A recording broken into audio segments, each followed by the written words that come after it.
Halos lahat ng mga tinanong ko ay hindi nasagot kung paano mailulusot ang pasalubong na laruan. Gusto mo bang subukan kung kaya mong sagutin? Ganito kasi yan. Pauwi ka sa probinsya bukas ng umaga. Mayroon kang pasalubong na isang bagong laruang espada para sa iyong anak. Ngunit ang tren na sasakyan mo ay may pulisiya. Ang mga bagahe at kahit anong gamit na lagpas na 2 feet ay kailangang ilagay sa baggage area.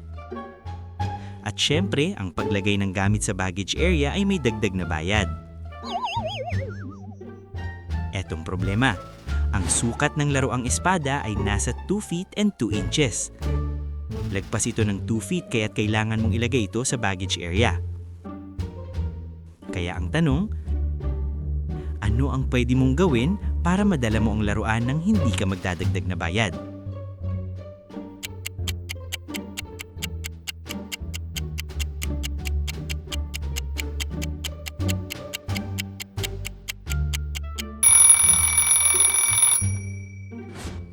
Okay, time's up!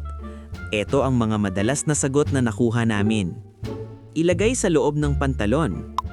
Itusok o isabit sa backpack. Itago sa ilalim ng upuan. Kalasin muna at ikabit na lang pagbaba ng tren. Magbas ka na lang. Ang tamang sagot ay mas simple at creative. Ready na ba? Ang sagot ay: ilagay mo ang espada sa loob ng isang kahon.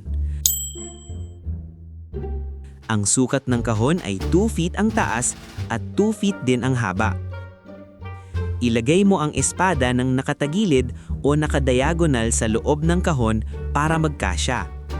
Kung 2 feet lang ang taas at haba ng kahon, ibig sabihin ay siguradong pwede na itong bitbitin or hand carry lang para hindi na kailangang ilagay sa baggage area na may dagdag bayad pa. Tama ba ang sagot mo? Comment down below. Kung na-enjoy mo ang puzzle na to, mag-like and subscribe para sa mas marami pang logic puzzles katulad nito.